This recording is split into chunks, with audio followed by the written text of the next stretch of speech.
What is Russian Terminator about? Programmed to kill, not afraid to die. The Russian Terminator, ellipsis. It just trails off like that. A ruthless former FBI agent recruited by the West to wipe out the terrorists and foil their plan. Ellipsis. A lot of that in here. But the KGB has its own strategy for crushing this conspiracy. A mysterious one-man death squad known only as the Russian Terminator. You can't fight the evil forces of power without the power of force. What? I went through it. My teacher went through it. It's a part of the training. Yeah. This in and of itself, as the title, you'll see here, Never Too Young to Die.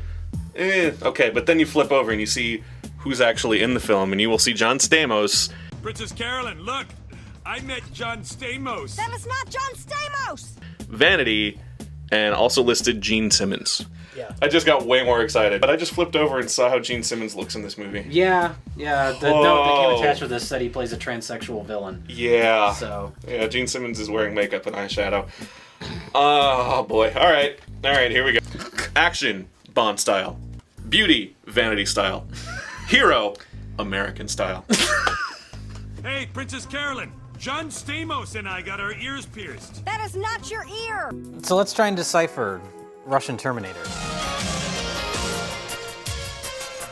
Wizard, what do you think the plot was? Papers. Papers? Papers. Somebody wanted the papers and somebody else needed the papers and somebody else stole the papers, but then the one guy had the papers. Papers. But then they kidnapped the girl because they thought she had the papers, but she didn't have the papers. Papers. And then it was her father who was kidnapping and having the papers all along, and they were his papers. Phil Davis kind of epitomizes the whole movie, because where did we decide this movie was made? Where did we figure? It's Scandinavia somewhere. Some Scandinavian country. Yeah, so there's lots of Larses and... Yeah, but they're all speaking English, and it becomes clear as you're watching it that this is a movie made by Scandinavians that's meant to be an American action movie about a Russian Terminator. And Phil Davis, maybe it's the case with the other actors, but it's definitely clear with him that he learned his lines phonetically. Yeah. And English is not a language he's very familiar with. No. And it sounds Which wrong. creates the best line in the movie. Oh, yes, which is? Go ahead, Jay. You've earned it. That's what friends are for. So you will help me? That's what friends are for. We both fucked up. What the hell is this? I've seen one of those before. I've seen one of those before. I'm gonna make a soundboard just for that guy. Yeah. Yeah? Who is this? It's Phil Davis. His name is Phil! Fuck you. This just made the movie. I am normal American man. Phil Davis. Oh no. Oh no, be careful, Kenny Rogers. I'm still kind of like... That was a great punch right there. Did you see that? Just...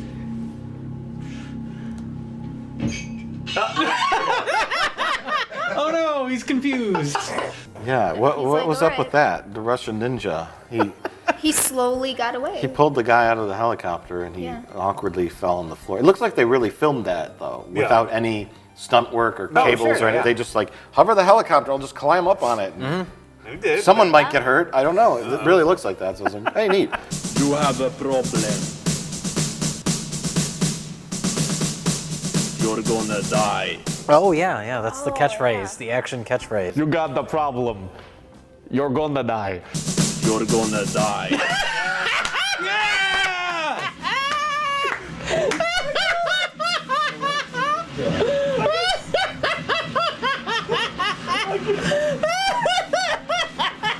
But there's also, like Russian Terminator, which is Russian Ninja, this is Ninja Vengeance, but there is no ninja in it. Well, he is a ninja, but he's never wearing a ninja outfit. Yes. He just talks about the fact that he's a ninja. He's not like a movie ninja, like I'm a ninja and I'm stealthy. the worst like ninja. He's a terrible ninja. But That would be a good title for the movie. Worst ninja, yeah. He's gonna be a ninja now. it's ninja time. He's got a ninja book! He's got his ninja book. It's a ninja for dummies. His ninja whip and his ninja claves and Sam. Sledgehammer. Muppet Cow Lady. Well, why are we calling her Muppet Cow Lady? Well, number one, she got the cow nickname because apparently he feels that she sounds like a cow. Think you could sound a little less like a cow? And then she makes more cow noises.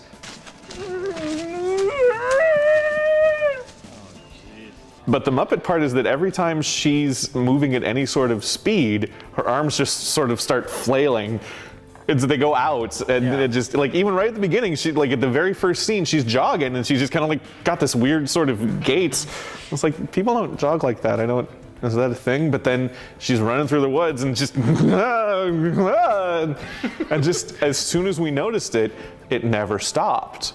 By the way, who are these people? I don't know. I think it's two guys. It looks like it's two guys in a loving embrace, which doesn't happen in the movie. Oh, I wish it did. So this movie, Ninja Vengeance, I think we'll get the axe later. Yeah, I think we need to crush this. We need to put it out of its misery. Erase it from existence. Yeah. We need to get vengeance on this movie. Oh, I get it. This is Never Too Young to Die, starring John Stamos. Princess Carolyn, John Stamos died. Why? Why, God? Why did you take John Stamos? Vanity and Gene Simmons, an all-star cast. Right at the beginning, they're starting off with like scenes with Gene Simmons, and he's leading this broken down amphitheater full of freaks. And it's like, oh, it's gonna be post-apocalyptic, and then they just cut to John Stamos doing gymnastics.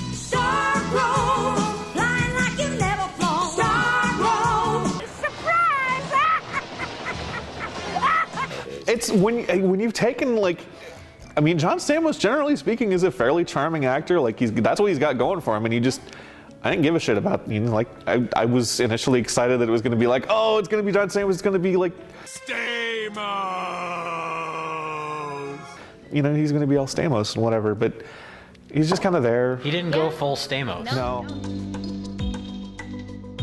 That was an amazing scene, though, the sexual tension / comedy scene. Oh, that's where I thought it was turning into a Naked Gun movie, where it gets, it keeps escalating in a comedic fashion, which I don't think was intentional. They keep cutting back to him, cutting back to her, and he's like, oh, woo, woo, woo, and then cut back to her, and she's like, woo, and then she's laying out, putting oil all over herself. Then the next scene, she's pouring a hose on herself, and he keeps going in and out of the door, and then he's eating an apple. Oh yeah, he's obsessed with eating fruit. That's going to suppress his urges or something. But then after all that sexual tension and all that, they just have sex. We thought night swimming would be fun, but the current was too strong. Let's talk about the use of bad dummies. Oh yeah, that's one thing this had going That was for really it. great.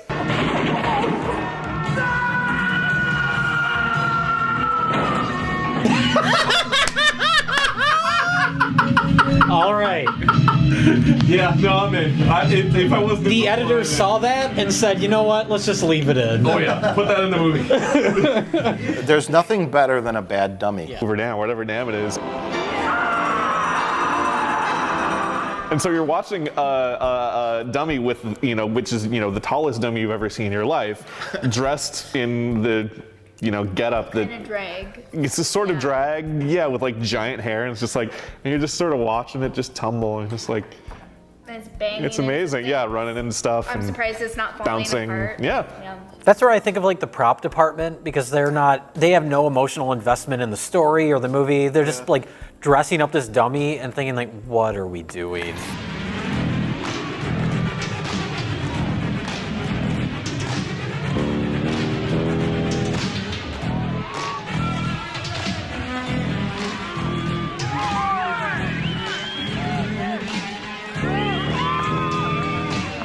Go ahead, add it to your collection of gadgets.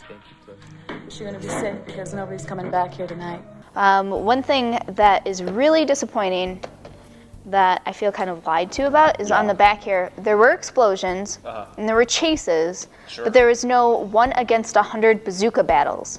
What is that even English? No. So is it 100 people with one bazooka, or this is a Or is it one person? or a person against 100 bazookas? 100 bazookas. It doesn't matter because there were no bazookas in the There movie. was not even a one There bazooka. wasn't one bazooka. No, there was like And this, I am kind of pissed. Okay, what are we doing? We're gonna drop a cinder block off the top of this ladder onto Ninja Vengeance. Why? The reason being that Ninja Vengeance exists.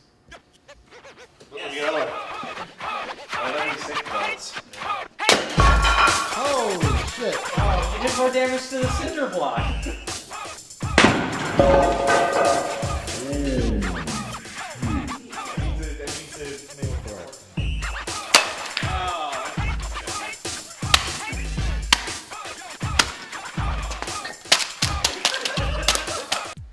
Waging a ruthless war for the minds of the masses, two huge, global TV networks create increasingly...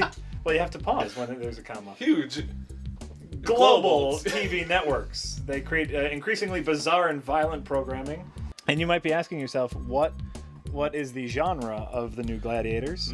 It's general. Yeah, maybe it starts out like this and they get... Oh my god! I want this for 90 minutes. Exploded somehow. Well, first off, this is actually sci-fi, genre-wise. So instead of just a general film, this one is specifically sci-fi, which is good to know. I love how thugs in movies like this are always... They find it so hysterical whenever they murder people. They're just like constantly laughing.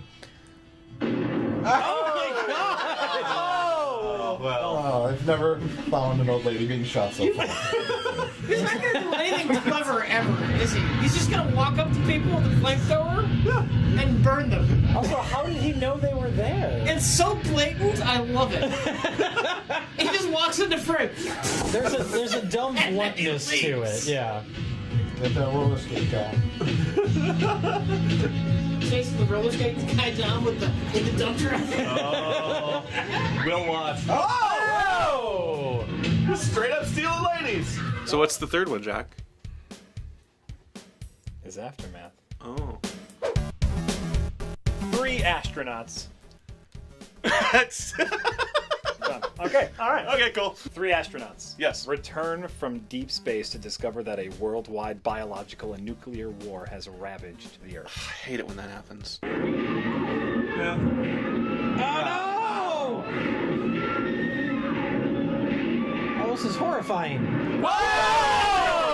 Holy shit! He's trying so hard not to just stare at her boobs right there. Right there! Honestly, they were just honey, could you back up a little bit? Rich Evans, why don't you explain the new Gladiator? The new Gladiators is basically just like the Running Man, with no budget. Oh, Jesus. Oh, Jesus. Mike falls apart. Yeah. What do you mean reshoots? No. It's real. It's real. Go with it. How do they kill each other? With wheelies. Yeah! I want this for 90 minutes. Exploded somehow. I think my favorite though was when they ran into the wall, and the wall was like a ramp. It's like the bike should have just went up the ramp. Instead, it just instantly blows up. Yeah. Well, a lot of it is so abstract, the way it's shot. That's true. We should mention, we didn't know this until we started watching, but the movie is directed by Lucio Fulci, which came as a big surprise to me. Directed by Lucio Fulci!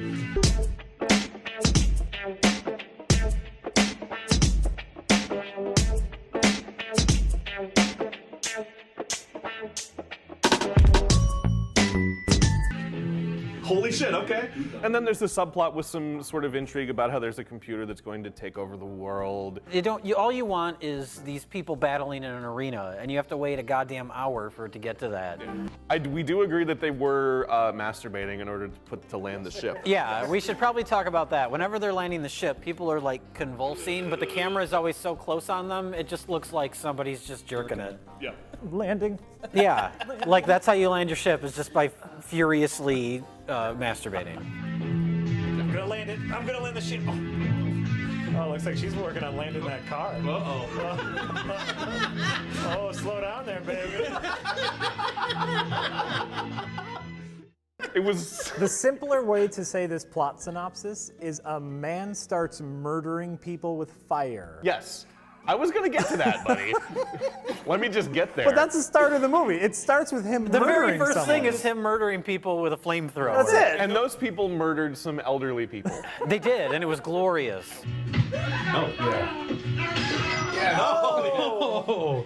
Oh my God! Come on. Oh, Grandpa! right? I love it.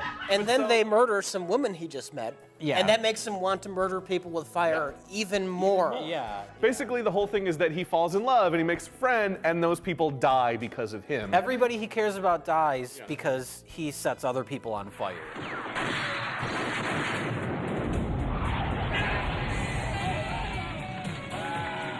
And he set other people on fire first. Yes. He's the bad guy. Yeah, we agreed actually that he would have less problems if he set more people on fire.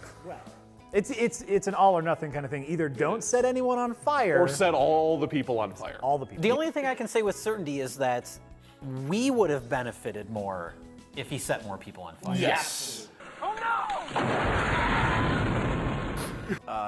The exterminator himself is just a charisma vacuum in this movie. If charisma were sugar, he would be Coke Zero.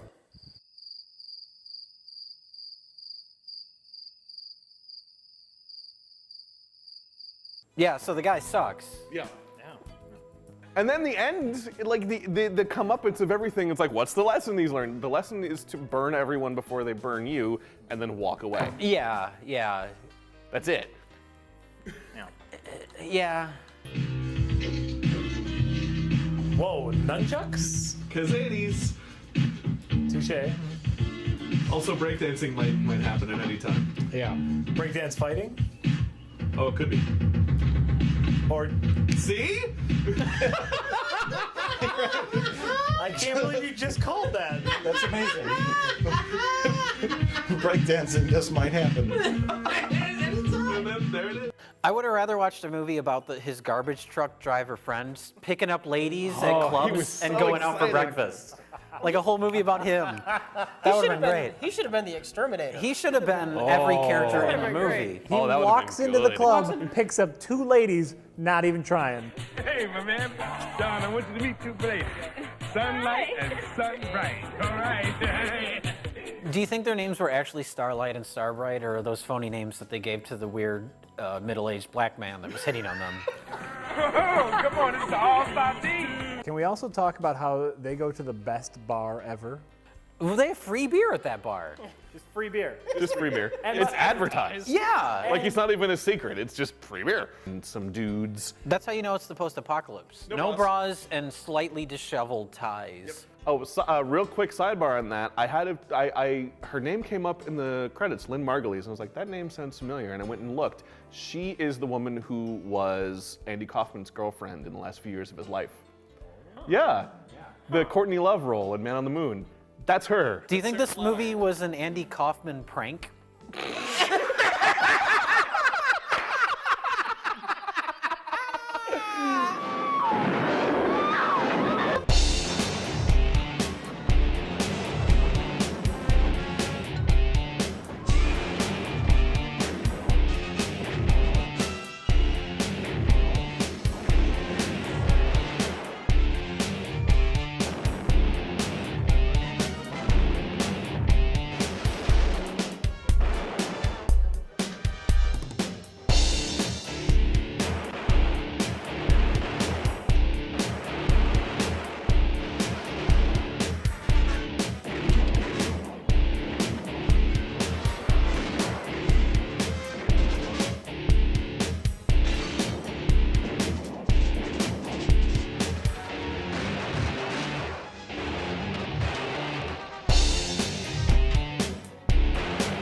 Both Aftermath and New Gladiators had those charming qualities where they had like built sets and real props and real action and real Another thing I stunts. should mention, the matte paintings too. The Matte paintings in Aftermath, they're easily the equal of the miniatures in New Gladiators, where it's like you took some time, you got this done, and it's like, it's not like I'm fool, I don't think this is a real thing, but it's like you put the craft in it. There's a charm to it. I like the spaceship in Aftermath better. More buttons and blinkies, and it was a tight little spaceship, and you know, in New Gladiators, the spaceship was just like a big room. Yeah, but no one had to masturbate to set that one down. You're right. Fuck that.